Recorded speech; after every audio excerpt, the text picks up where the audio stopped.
होली का त्योहार एक महीना पहले ही निकल चुका है, लेकिन अमेठी में कांग्रेस कार्यालय में आज से खेला जा रहा है, क्योंकि कांग्रेस जिस घोषणा का इंतजार पार्टी कार्यकर्ता कर रहे थे वो अब हो गया है। कांग्रेस ने राहुल गांधी को अमेठी सीट से उम्मीदवार बनाए जाने का ऐलान कर दिया है। अब राहुल गांधी 3 मई यानी आज अमेठी से नामांकन करेंगे। जैसे ही राहुल गांधी के नाम का ऐलान हुआ है, अमेठी में खुशी की लहर दौड़ गई है। अमेठी के लोग 5 साल पुरानी अपनी गलती को सुधारने के लिए तैयारी में थे, बस इंतजार राहुल के आने का कर रहे थे। कांग्रेस कार्यकर्ता भी पार्टी से यही मांग कर रहे थे कि इस बार फिर राहुल और पार्टी के कार्यकर्ताओं को और अमेठी के लोगों की मांग सुना और राहुल को उम्मीदवार घोषित कर दिया। वैसे राहुल गांधी 2 सीटों पर चुनाव लड़ने के लिए शुरू से तैयार नहीं थे। वायनाड सीट पर उनका नाम पहले से ही तय हो चुका था। वायनाड में वोटिंग भी हो गई है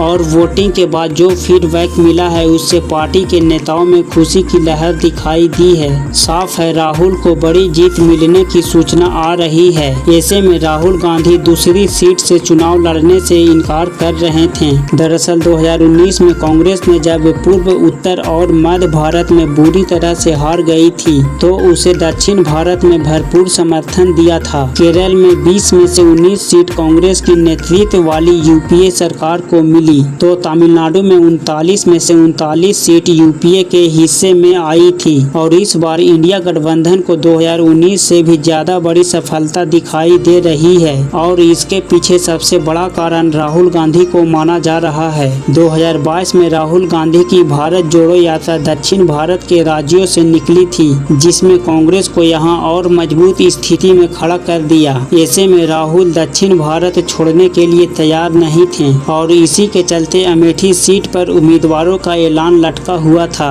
दूसरी तरफ कांग्रेस हाई कमान राहुल पर दबाव बना रहा था कि वे यूपी से खास तौर पर अमेठी से चुनाव लड़ेंगे, क्योंकि यूपी कांग्रेस के लिए बेहद जरूरी है। दरअसल यूपी के सहारे कांग्रेस उत्तर, मध्य और पूरब तीनों ही हिस्सों को संभाल सकती है, लेकिन इसके लिए जरूरी है कि वो यूपी में मजबूत दिखाई दे। मल्लिकार्जुन खड़गे पहले से ही चुनाव लड़ने से इनकार कर चुके हैं। सोनिया गांधी भी स्वास्थ्य कारणों से चुनाव नहीं लड़ रहे हैं। ऐसे में उत्तर भारत में कांग्रेस के पास ऐसा कोई चेहरा दिखाई नहीं दे रहा था जिसे चुनावी मैदान में उतार सके। इसके बाद खड़गे और सोनिया गांधी ने राहुल गांधी पर दबाव बनाया कि वो अमेठी से चुनाव लड़ने के लिए तैयारी करें। खास तौर पर सोनिया गांधी ने राहुल से कहा यूपी में उनका चुनाव लड़ना कांग्रेस और इंडिया गठबंधन दोनों के लिए बेहद जरूरी है। दक्षिण भारत में कांग्रेस मजबूत है, लेकिन उत्तर भारत में बीजेपी को मात देना बेहद जरूरी है और इसके लिए राहुल गांधी को ही नेतृत्व करना होगा। सोनिया गांधी ने एक तरफ से राहुल को आदेश दे दिया, उन्हें अमेठी से चुनाव लड़ना ही होगा। सोनिया गांधी के आदेश राहुल गांधी भी नहीं टाल पाए और उन्होंने चुनाव लड़ने के लिए हामी भर दी और इसी के बाद राहुल गांधी के नाम का ऐलान कर दिया गया। जैसे ही राहुल गांधी अमेठी सीट से चुनाव लड़ने के लिए तैयार हुए, वैसे ही 3 मई यानी आज राहुल गांधी और प्रियंका गांधी को पहले से ही निर्धारित कार्यक्रम को रद्द कर दिया गया।